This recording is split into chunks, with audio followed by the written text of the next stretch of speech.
आज हामी बाँकी क्यापेसिटरको न्युमेरिकल गर्दैछौँ। हिजो हामीले 3 वटा न्युमेरिकल गरेको थियौँ लास्ट टाइम। सो आज नम्बर 4 बाट स्टार्ट गर्दैछु र नम्बर 4 मा क्वेशन यस प्रकार रहेको छ। हिजोको न्युमेरिकल यो नम्बर 1, नम्बर 2, नम्बर 3। सो आज नम्बर 4 बाट स्टार्ट गर्दैछु। Number 4, a parallel plate air capacitor has a capacitance of 10 to the power minus 9 farad. What potential difference is required for a charge of 5 into 10 to the power minus 5 coulomb? What is the total energy stored in it? यसमा हामीलाई एउटा parallel plate capacitor दिएको छ जसको क्यापेसिटेन्स 10 to the power minus 9 farad दिएको छ र charge 5 into 10 to the power minus 5 coulomb charge store हुनको लागि पोटेन्शियल डिफरेन्स कति रिक्वायर्ड हुन्छ, कति चाहिन्छ त्यो क्याल्कुलेट गरेर भनेको छ। त्यसैगरी एनर्जी कति स्टोर हुन्छ त्यो पनि क्याल्कुलेट गरेर भनेको छ। सो हामी सुरुमा हामी गिभन लेख्दै छौं। So here capacitance of parallel plate capacitor C equals to 10 to the power minus 9 farad। त्यसैगरी चार्ज दिएको छ Q equals to 5 into 10 to the power minus 5 coulomb. So potential difference V र total energy store U calculate गर्नु छ। So equals to what र हाम्रो formula रहेको छ V equals to Q by C। त्यो फर्मुला युज गर्दैछौँ हामी। Q र C को भ्यालु क्वेसनले दिएको छ, भ्यालु सब्स्टिट्युट गर्दैछौँ र हाम्रो V को भ्यालु आएको छ 5 into 10 to the power 4 volt. त्यसैगरी एनर्जी स्टोर क्याल्कुलेट गर्नु छ। So again U equals to 1/2 CV square. C र V को भ्यालु हामी सब्स्टिट्युट गर्दैछौँ र सब्स्टिट्युट गरेर सल्भ गर्दा चाहिँ U को भ्यालु हाम्रो 1.25 जुल आएको छ। यो भयो क्वेशन नम्बर 4। यसैगरी question number 5, two capacitors of capacitance 4 microfarad and 6 microfarad respectively are joined in series with a battery of EMF 60 volt. The connections are broken and like terminals of capacitors are then joined. Find the final charge of each capacitor. दुईवटा capacitor जसको क्यापेसिटेन्स 4 microfarad र 6 microfarad रहेको छ त्यसलाई सुरुमा battery जसको EMF दिएको छ 60 भोल्ट 60 भोल्टको ब्याट्रीमा सुरुमा दुईवटा क्यापेसिटरलाई चाहिँ सिरिजमा कनेक्ट गरेको रहेछ र त्यसलाई पछि फेरि कनेक्सन ब्रेकडाउन गरेर दुईवटा क्यापेसिटरको लाइक टर्मिनल्सहरू चाहिँ जोइन गरेको रहेछ। भन्दाखेरि दुईवटा क्यापेसिटरलाई चाहिँ प्यारली जोइन गरेको रहेछ। उसो भयो फाइनल चार्ज प्रत्येक इच क्यापेसिटरमा फाइनल चार्ज कति कति रहन्छ त्यो क्याल्कुलेट गरेर भनेको छ। सो सुरुमा हामी फिगर बनाउँदैछौँ। बिफोर कनेक्सनको लागि हेरौँ। एक्चुअली दुईवटा क्यापेसिटर चाहिँ एक आपसमा सिरिजमा कनेक्ट गरेको छ 60 भोल्टसँग। त्यसैगरी चाहिँ अब यो 60 भोल्टको ब्याट्रीलाई हटाएर दुईवटा क्यापेसिटरको लाइक टर्मिनल्सहरू जोइन गरेर चाहिँ यसरी फिगर बनेको छ। र पहिलासम्म हामी गिभन लेख्दैछौँ। फर्स्ट क्यापेसिटरको capacitance C1 equals to 4 microfarad. यसैगरी सेकेन्ड क्यापेसिटरको capacitance C2 equals to 6 microfarad. दुईटालाई हामी SI युनिटमा कन्भर्ट गर्दैछौँ। 1 माइक्रोफेराड बराबर 1 into 10 to the power minus 6 farad हुन्छ। सो 4 माइक्रोफेराड भनेको 4 into 10 to the power minus 6 farad। यसैगरी 6 माइक्रोफेराड भनेको 6 into 10 to the power minus 6 farad। यसैगरी ब्याट्रीको हामीलाई पोटेन्शियल दिएको छ EMF V equals to 60 volt र यो दुईवटा क्यापेसिटरलाई प्यारलमा कनेक्ट गर्नु अगाडि पोटेन्शियल कति रहन्छ त्यो हामीले क्याल्कुलेट गर्दैछौँ। Charge on first capacitor before connection Q1 equals to what. यसैगरी potential on first capacitor before connection V1 equals to what. त्यहाँ बिफोर भएछ बिफोर कनेक्सन।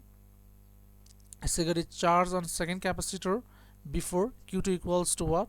यसैगरी potential on second capacitor before V2 equals to what र common potential V equals to what. पहिलेसम्म यसमा सोध्न चाहिँ हामीलाई खासमा फाइनल चार्ज मात्रै सोधेको छ तर यिनीहरू सबै नै हामीले क्याल्कुलेट गर्नु छ। त्यही भएर सबैलाई हामीले Q1 V1 Q2 V2 सबै नै हामी क्याल्कुलेट गर्दैछौँ। र यसमा charge on first capacitor after connection Q1 dash equals to what. यसैगरी charge on second capacitor after connection Q2 dash equals to what. यो ब्याट्रीबाट डिस्क कनेक्ट गरिसकेपछि लाइक टर्मिनल्स जोडिसकेपछिको चाहिँ चार्ज कति कति रहन्छ त्यसलाई हामीले what लेख्यौँ।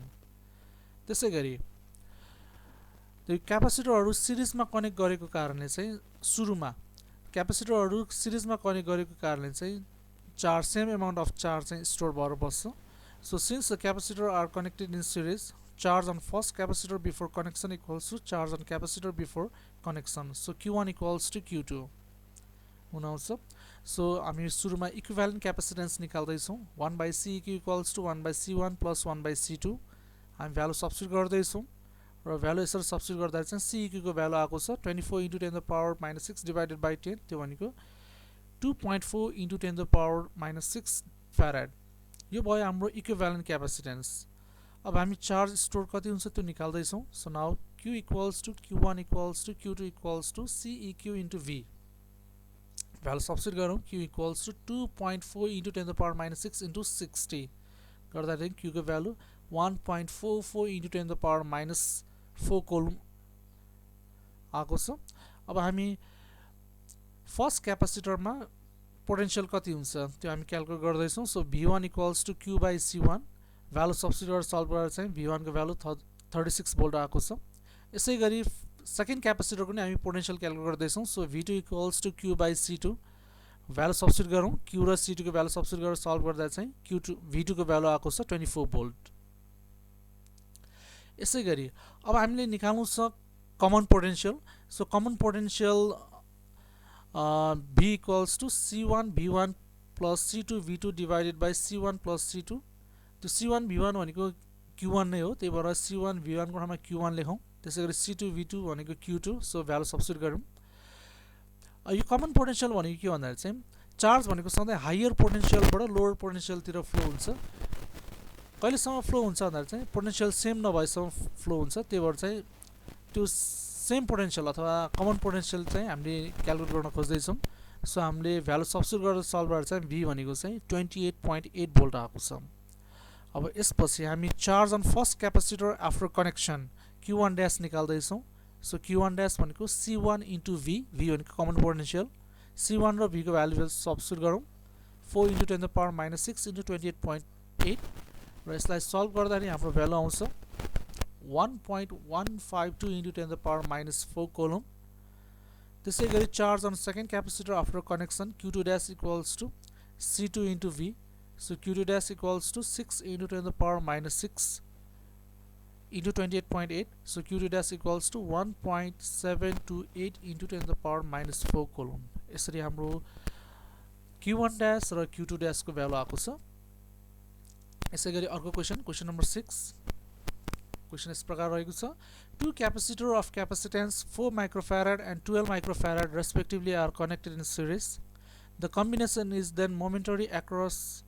then connected momentary across a 200 volt battery find the charge and potential difference across each capacitor भनेर सोधेको छ यो क्वेशन चाहिँ हामीले लास्ट टाइम पनि गरेको थियौं क्वेशन उस्तै नै छ खाली भ्यालु मात्रै फरक छ सायद यो हिजो गरेको हामीले क्वेशन नम्बर 3 हुनुपर्छ 3 सँगै मिल्छ यो सुरुमा यसको नि हामी फिगर बनाउँदै छौं फिगर यस प्रकार रहेको छ फर्स्ट क्यापेसिटरको क्यापेसिटेन्स 4 माइक्रोफैराड सेकेन्ड क्यापेसिटरको क्यापेसिटेन्स 12 माइक्रोफैराड र पोटेन्शियल 200 भोल्ट गिवन लेखौं capacitance of first capacitor C1 equals to 4 microfarad SI युनिटमा कन्भर्ट गरौँ 4 × 10⁻⁻6 फ्याराड यसैगरी सेकेन्ड क्यापेसिटरको capacitance C2 equals to 12 microfarad 12 × 10⁻⁻6 farad potential दिएको छ हामीलाई 200 volt so V equals 200 volt charge on first capacitor calculate गर्नु छ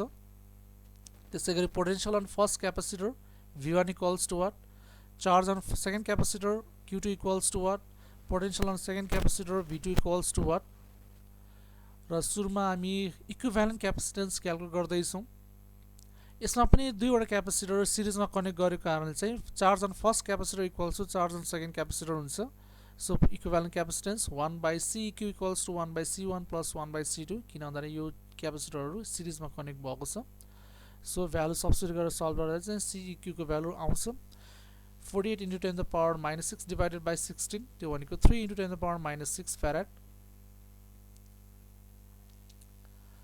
अब हामी चार्ज क्याल्कुलेट गर्दै छौं Q equals to CEQ * V value substitute गरौँ CEQ को भ्यालु भर्खरै आएको थियो 3 × 10⁻⁻6 सो V को भ्यालु छ 200 सो भ्यालु सब्स्टिट्युट गरेर सल्भ गर्दा चाहिँ Q को भ्यालु 6 × 10⁻⁻4 कोलम आएको छ सो यसमा Q equals to Q1 equals to Q2 भनेकै हाम्रो 6 × 10⁻⁻4 कोलम हुन आउँछ as capacitors are connected in series, charge stored on each capacitor are equal.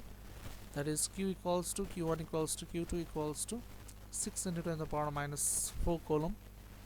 Now हामीलाई पोटेन्शियल निकाल भनेको छ. सो पोटेन्शियल एक्रोस क्यापेसिटरको लागि पहिला सुरुमा हामी फर्स्ट क्यापेसिटरमा पोटेन्शियल निकाल्दै छौं. So potential on first capacitor V1 equals to Q by C1. Q र C1 को भ्यालु सब्स्टिट्युट गरेर हामीले V1 को भ्यालु निकाल्दै छौं. सो भ्यालु आको छ 150 भोल्ट. यसैगरी हामी potential on second capacitor V2 निकाल्दै छौं Q बाइ C2 गरेर. सो यसलाई भ्यालु सब्स्टिट्युट गरेर सल्भ गर्दा चाहिँ 50 भोल्ट आएको छ. बाकी हामी नेक्स्ट भिडियोमा म सल्भ गरिदिन्छु न्युमेरिकल्स.